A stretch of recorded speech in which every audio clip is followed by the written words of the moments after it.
The X Zone Radio Show with Rob McConnell is largely an opinion talk show. All opinions, comments, or statements of fact expressed by Rob McConnell's guests are strictly their own and are not to be construed as those of the X Zone Radio Show or endorsed in any manner by Rob McConnell, Relmar McConnell Media Company, the X Zone Broadcast Network, its affiliated networks, stations, employees, or advertisers.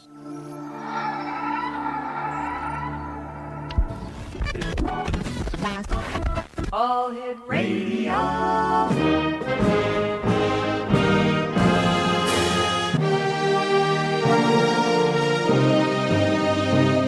Welcome to the X Zone, a place where fact is fiction and fiction is reality.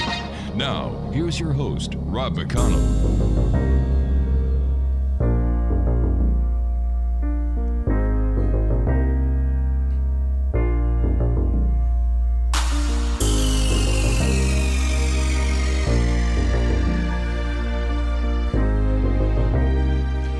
And good evening, one and all. This is the X Zone. I am Rob McConnell, and we're coming to you from our broadcast center in Hamilton, Ontario, Canada, on the Talkstar Radio Network, X Zone Broadcast Network, Mutual Broadcast Network, Simul Radio, and Simul TV, and iHeartRadio.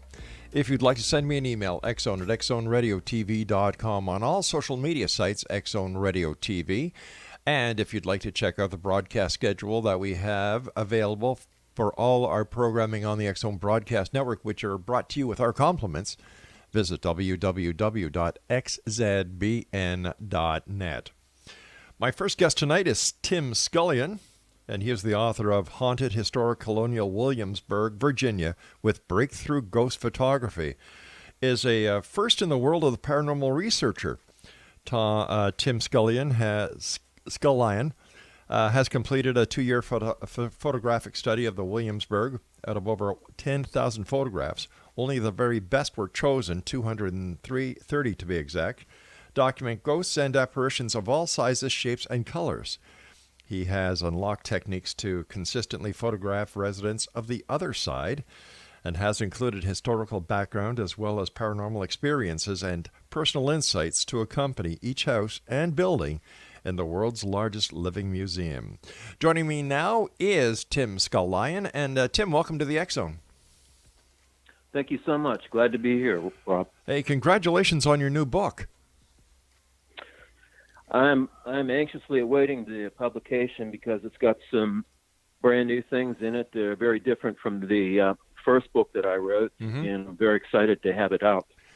Tim, for the listeners who may not know you, tell us a little bit about yourself and how it is that you ended up, taking up photography with the ghosts. Well, that was quite by accident because I had worked as a public school teacher for about 12 years, and right. I got out of that, and I was giving historical tours here in Colonial Williamsburg, and the company that I worked for asked me if I would like to give ghost tours, and I said, sure, why not?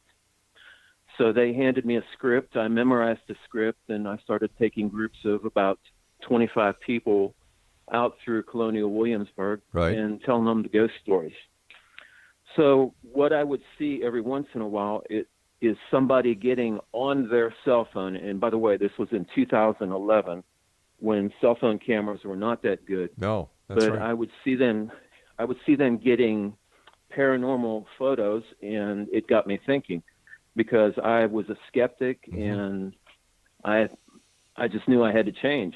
So what I decided to do was take my professional equipment and go down to Colonial Williamsburg to these very same places that I had seen people get something paranormal and try for myself to see if I could get something better on better equipment.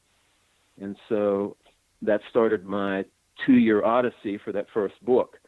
And by the way, 230 photographs out of 10,000, that shows you how many that were not any good. And so it was a learning process. It was trial and error.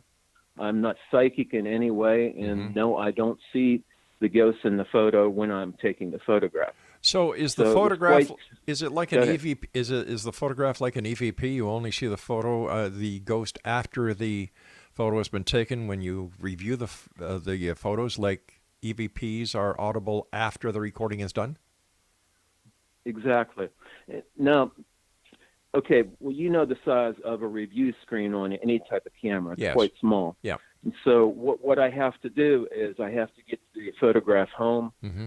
download it to my computer, and then I have to zoom in on the places that I think I might have something. Sometimes I have to turn up the contrast and or the light in order to brighten up the photograph so that I can see if I got anything paranormal.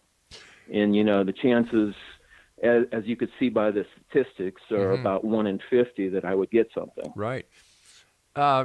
Is this in the realm of ITC?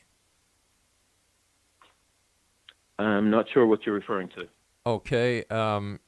This is like white noise on a TV screen when sometimes figures appear.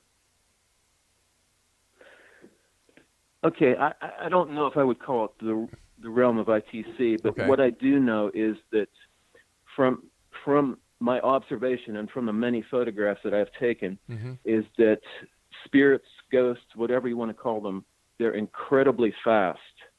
And what that means is that I could take 50 photos of one place and have the spirit show up in only one of them. My goodness. How do you explain that? You're a teacher, you're a photographer, you must have some theory.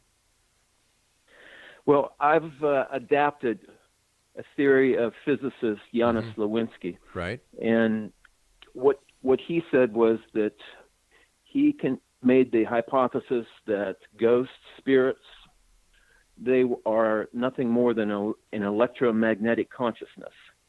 And he said, being that, and this is according to the Einstein physics that he studied, he said that they would live outside the parameters of both time and space, which would mean that time would mean nothing to them and space would mean nothing, so that they could essentially pass through solid objects and they could live on forever. And he based this on two scientific facts, which I thought were interesting. One is that all living creatures, not just humans, but all living creatures give off photons of light. We have a standing rate of photon emission. And the second thing that was a fact that he quoted is that all living things, when they die, they have what they call a death flash, in which there is an escape of electromagnetic radiation from the body, and it can be up to 1,000 times greater than your standing rate of photon emission. So that sounded like something that would work in my mind, because starting out as a skeptic, I was looking for somewhat of a rational explanation for what I was photographing. And getting back to what we just spoke about a second ago about the speed of these ghosts, just think they have no limitations as far as speed. As far as I could conjecture, they could travel at the speed of light, being that they are electromagnetic radiation. So would we be able to say that the photo emission at the time of death is actually the soul leaving the body? I would conjecture that. It sounds like a reasonable hypothesis. Yeah. Very interesting. Go ahead. No, sir, I was listening. So the fact that there is a soul, that this electromagnetic radiation leaves the body, right? It's able to exist on its own. And something that's made me wonder is whether this entity, this being, is able to recreate itself as a ghost, because I think it's no longer a human body, but it's able to recreate, right, in some cases, an apparition, or let's call it a hologram. That would make more sense. Right. A holographic recreation of themselves. And I have to wonder sometimes if this is not a learned process, because otherwise, wouldn't you think that all the ghosts would be doing this? They would all be trying to appear to, say, people they know, their former relatives, friends. Sure, and that begs to ask the question, why don't they? which goes back to possibly it's a learned process, and some of them haven't learned how to do it. Where would they learn how to do it? I don't know. You see, all of this is quite fascinating to me. Let me give you an example of something that I came across. Okay. At my alma mater, William and Mary, there's a story that was written up in the school newspaper about a haunting in one of the halls. And the haunting is about a former student that committed suicide before finals because she was so distraught about passing her finals.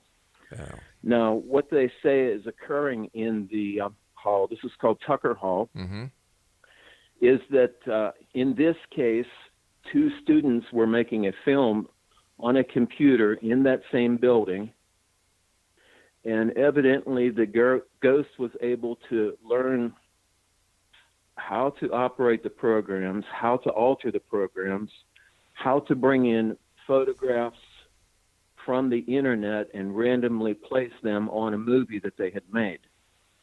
And that stunned me, that a ghost that supposedly died in 1980. Go ahead. All right, we've got to take our first break. Please stand by. Tim Scullion is our special guest this hour, Exo Nation. And Tim and I will be back to talk more about his new book. Sounds exciting. It's entitled Haunted Historic Colonial Williamsburg, Virginia with Breakthrough Ghost Photography. And his website is www.facebook.com/Tim Scullion author /. And we'll be back on the other side of this break as we continue here in the X Zone.